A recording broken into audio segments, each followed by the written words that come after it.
We are just 5 days away from California's primary elections, and the most consequential proposition on the ballot might be Proposition 1.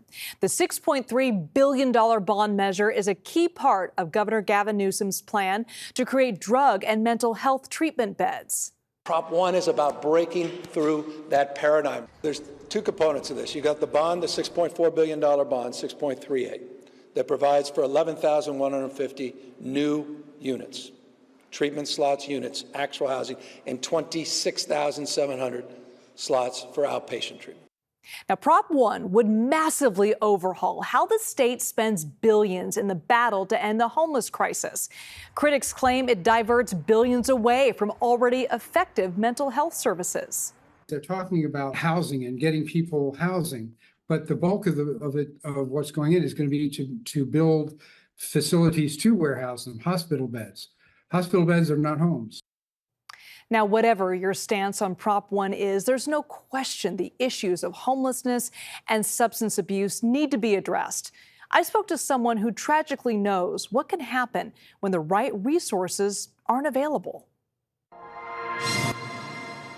Renisha Moreno gets off work as a medical assistant at the same time every day.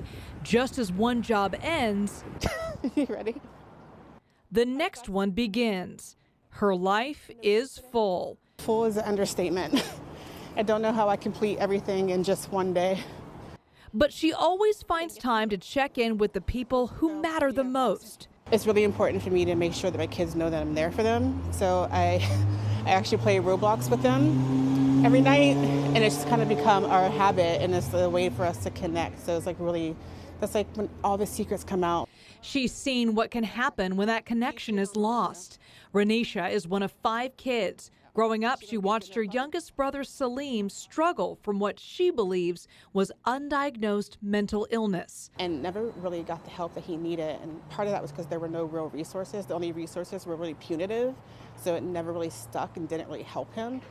Salim was addicted to drugs and would often disappear, winding up either in jail or on the streets. He died a few years ago. Renisha will never forget the last time she spoke to her baby brother. I got to tell him that I loved him and told him if he was ready for help, that I was there. I hate to say that I feel like I'm lucky because I got to talk to my brother before he passed. And that's something that a lot of parents and siblings don't get, but it also doesn't help the pain to know that there's so much money out there to help people with addiction, and it seems like there's no real focus on it. He should be here today with his daughter.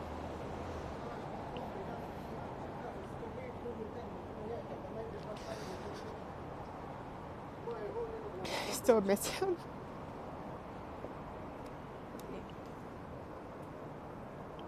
Mental illness runs in her family, but getting help just was never an option.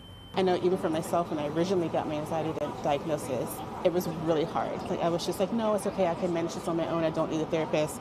I don't need medication. Like my grandmother raised a strong Black woman. That's what we do. We figure it out and we keep pushing forward.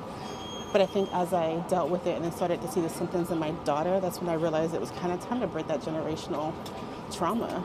Renisha was diagnosed with anxiety and depression. It took her a year and a half to find a therapist.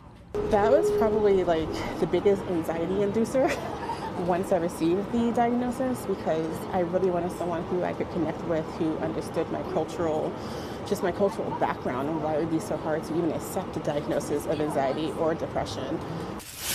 With all she has going on, politics is usually the last thing on her mind. But Prop 1, the governor's plan to overhaul the state's mental health system, hit close to home. Having the resources to get help for substance abuse and mental illness is the difference between life and death. I know that even for my brother, if there were built-in resources where he can go to treatment for 90 days or 6 months, whatever it may be, he could be alive today. Across town, in a different kitchen, a similar story. Kate Brady has watched her own close family members struggle with mental illness. It's what inspired her to become the board chair for the San Francisco branch of NAMI, the National Alliance on Mental Illness. Her group helped write Prop 1, but even she admits the issue is complicated, and debate in her local chapter has divided the community. I think what I feel is that it should not rob Peter to pay Paul. Do not take money away from community mental health services, which are profoundly needed, and put it into housing. We've had so many bills on housing that have never really gotten very far. And I would like to see this money come from elsewhere and to maintain the level of community mental health care we're providing now. Back home with Renisha, after dinner is made and the family is taken care of, it's time to start her other full-time job. As a full-time student, she's getting a degree in psychology at the University of San Francisco, so she can be a lifeline to someone else who might be struggling and wants help from somebody like her.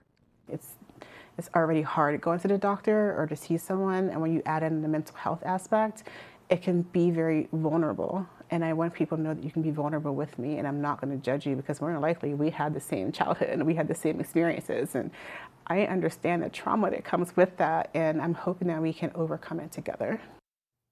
Now, if Proposition 1 passes, it would make major changes to the California's Mental Health Services Act that was passed back in 2004, which expanded and modified county mental health systems.